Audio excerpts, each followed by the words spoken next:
Delikado to pag natapakan to. Dulas yan eh. Galing sa taas yan kasi natutunaw na yung mga snow, no, mga kainags. Ang ganda ng araw natin ngayon, no. Ayan, kita nyo, no. Bumabagsak dito yan, no. Yan, kita nyo yung araw natin, no. Ganda. Ito na pala yung ano ko, Uber ko. Dali lang. At hindi natapakan natin.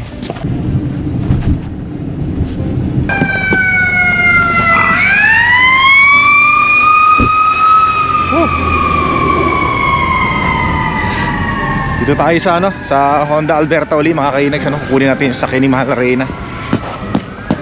Winter, spring, summer, or fall, tuloy ang buhay sa Canada. Yan, so nandito na raw yung sasakyan natin, HRV. Saan kaya rito? Ito yata yun, no? Naku, hindi ko alam eh. Ang daming HRV rito, mga kainags, ano. Saan ba yun? Porma. Hindi, ito ba yun? Mukhang ito nga, no. Hindi ko alam kung ito yung baka iba eh, no? Pero malalaman naman natin pag nabuksan natin eh. Ito nga. Teka lang, double check natin, mga kainags, ano? Hindi, CRV to eh. Hindi ito yun. Sabi, nandito to, hanapin ko raw. Anong klase naman yun? Teka, hanapin muna natin sandali ah. Nakapark daw dito eh. Ito. Hopefully ito, no? Ito nga, mga kainags, oh. Yan, nandito pala. Nakita rin natin, ano. Dami kasing itim na sasakyan dito eh. Sinisi pa eh, no. Lagay muna natin dyan. Salamin natin, lagay muna natin dyan. Yan, tanggalan ko muna ng ano, ng teka muna, baka masagi natin yung so bago yung battery nito. Battery lang daw yung naging problema kasi dinouble check nga nila. Okay naman daw yung lahat ng pyesa, lahat ng ano, okay naman daw kasi ano, explain sa akin baka yung masyadong hindi na paandar yung battery nung nakuha natin to nung dineliver dito sa Canada. Galing sa Japan yata to, no. Yun ang explanation. Kaya pinalitan nila ng bagong battery. Importante umandar, importante gumana na. At importante sa lahat, makukuha natin to sa sasakyan ni Mahal Reyna. Yan, tanggalan lang muna natin dito, no. Sige, no.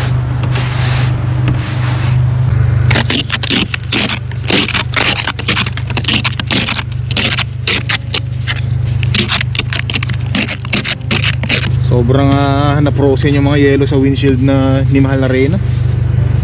Ayan, okay na yan. Nag-i-start na rin yan, mga kainags, ano. Yan, ayos. Smooth na smooth.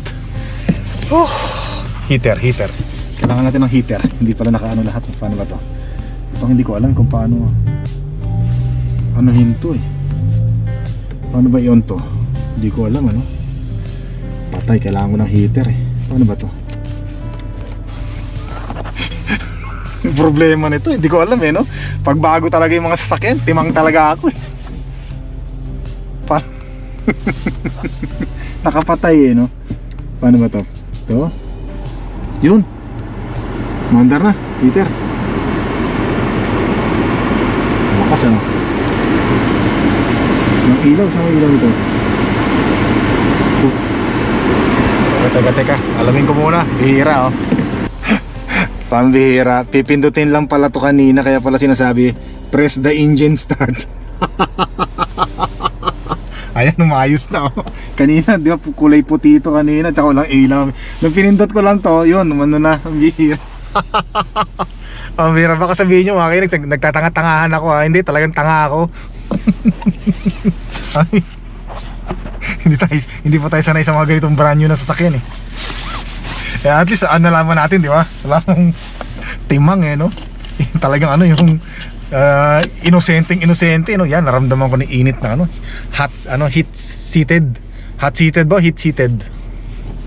Yan, anyway, yan na, okay na. Ito nakalagay dito, no? Yan, no? Failed battery part number. Yan, battery test code. Yan, ito yung ano, findings nila. Isa ayos na. Sarap talaga i-drive ng ano, bagong sasakyan eh, no?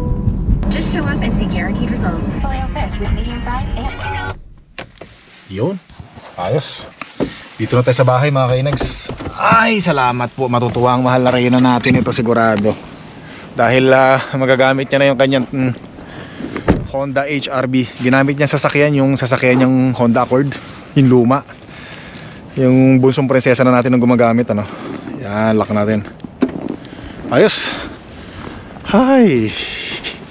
Papasyal ko muna yung mga aso. Salamat naman. Hop.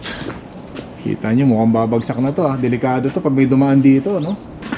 Tanggalin na kaya natin to. To, may walis tayo rito, to. Tanggalin natin to at baka, yun. Baka may may mabagsakan. Delikado. Yan, no. Ay, nako. Yung sa taas. Ay, di ko naabot yung sa taas. Okay na yan. Walisan ko na lang to. Tabi dyan, tabi. Yan, ito. Takot yan, baka madulas pag natapakan, ano. Hindi na huminto yung snow, ano. Halos araw-araw na lang tayong nagsushovel ng snow. Wow, kita nyo naman makinis ng puting-puti ang ating yan, magandang araw ulit sa inyo mga kainags, ano. Hindi na ako nakapag-vlog kagabi kasi may ginawa tayo. Merong inutos si mahal na reyna. Yan. Ay, hindi ako nagpark dito sa garahe kasi nga kuhaan ng basura. Natatakot kasi ako baka masabitan nung naghahakot ng basura yung truck natin,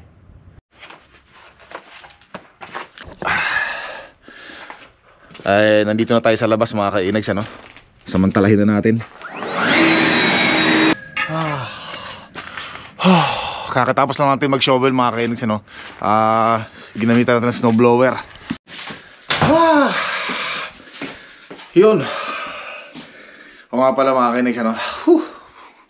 Naninisoy ako, ano. Grabe yung boses ko, nawawala, sobrang lamig, frozen.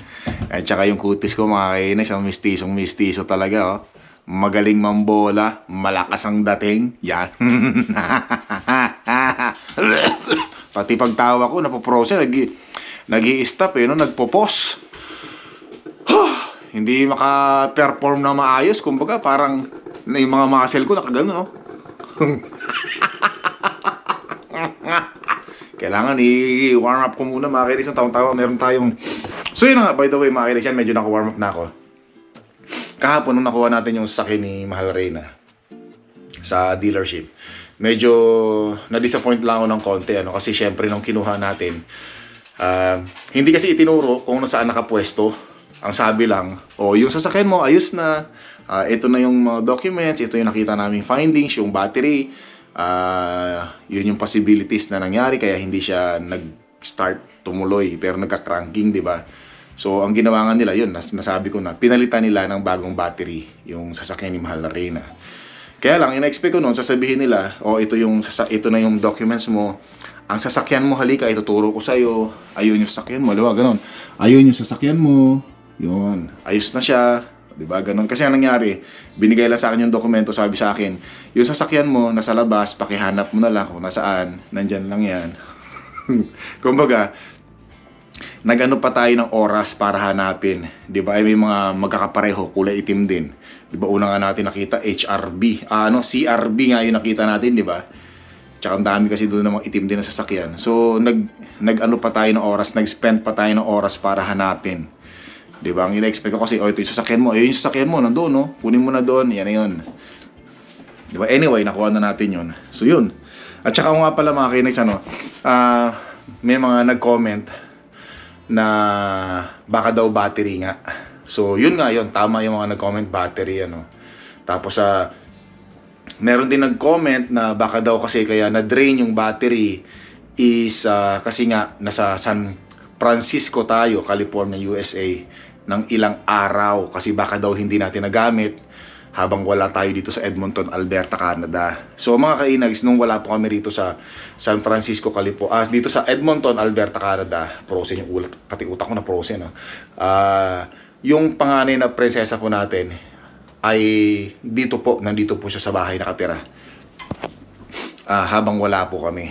Yan, para doon po sa mga hindi nakakaalam, dito po siya po yung gumagamit nung sasakyan ni Mahal na Reyna habang wala kami, habang nasa San Francisco, California kami. At nung time na nasa San Francisco, California kami, hindi po ganun kalamig ang weather dito sa Edmonton, Alberta nung time na yon.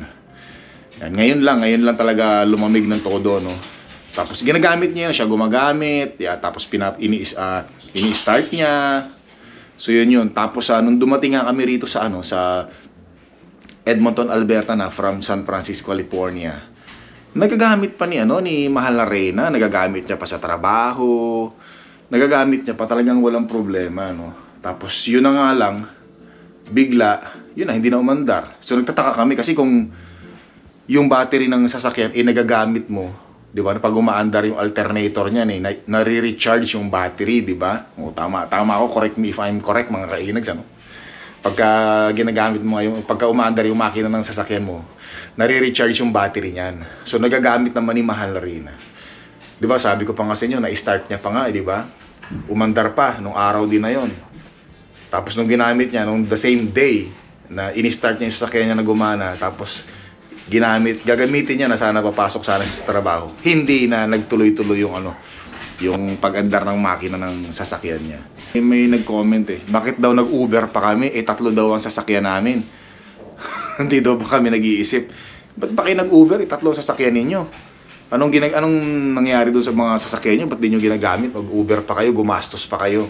So mga kainags, ang nagbayad po ng Uber, ulitin ko uli, baka hindi natapos nung nag-comment yung video ko na yon. Ang nagbayad po ng Uber, magmula po sa dealership, pauwi ng bahay, at nung kinuha ko na yung sasakyan, magmula sa bahay, papunta doon sa dealership, ang nagbayad po nun ay ang Alberta Honda. So wala po kaming binayaran doon.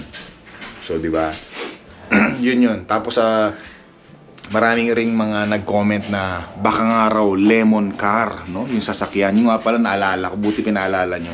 Kasi doon po sa mga hindi nakakalam, yung lemon car po, kaya tinawag nilang lemon car, yun po ay mga defective, mga reject na sasakyan, pero binibenta pa rin nung ibang mga dealership sa mga customer nila. Kaya yung iba nagkakaroon ng problema, ganun pabalik-balik sa dealership dahil para paayusin.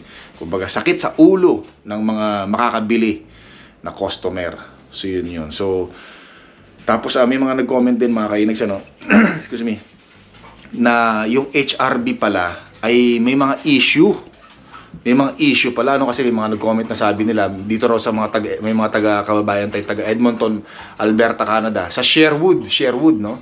Na karamihan sa kanila, sinoli nila or binalik nila yung HRB na sasakyan dahil nga raw parang hindi maganda. So, kumbaga syempre kasi pag sinabi nating Honda, mga kainags, pag sinabi nating Honda, ang taas ng natin yan, expectation sa Honda.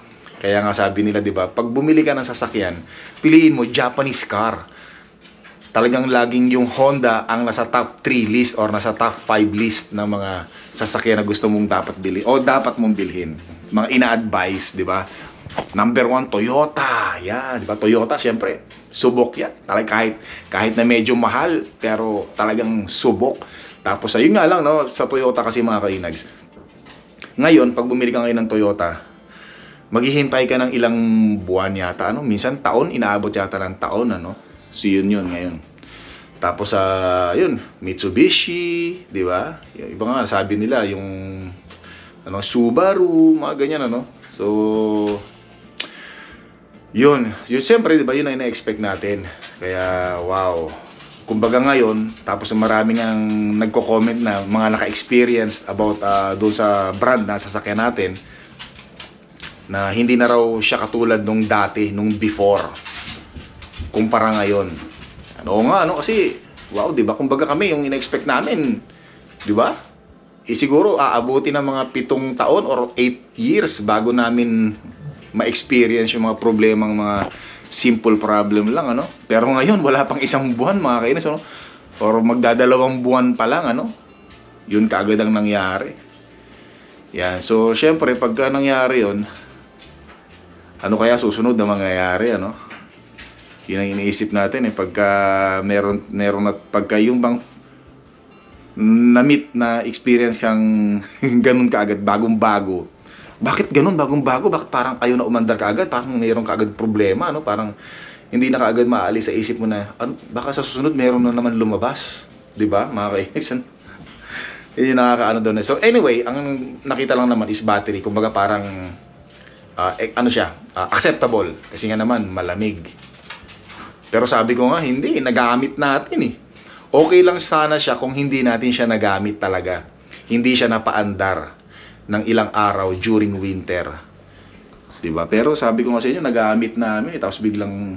Anyway, baka ganun siguro na may mga bagay na hindi mo ma-explain. No? Ayun. At... medyo ano lang, medyo depressing lang ng konti mga kainags. Ano? Yun lang. Tapos, okay naman. Wala naman tayong binayaran doon nga. Nung pina-examine natin, ano. At least, na-test. At least, ipinunta pa rin natin. Para malaman talaga natin. Diba? Lalim eh, no? Bihir. Yan, coffee muna tayo mga kinags bago tayo magpaalam. Yan. So mga kainags, at maraming salamat sa panonood nyo. By the way, don't forget to subscribe. Doon sa mga hindi pa nakakapag-subscribe, don't forget to subscribe. Tsaka, hingi naman ako ng favor.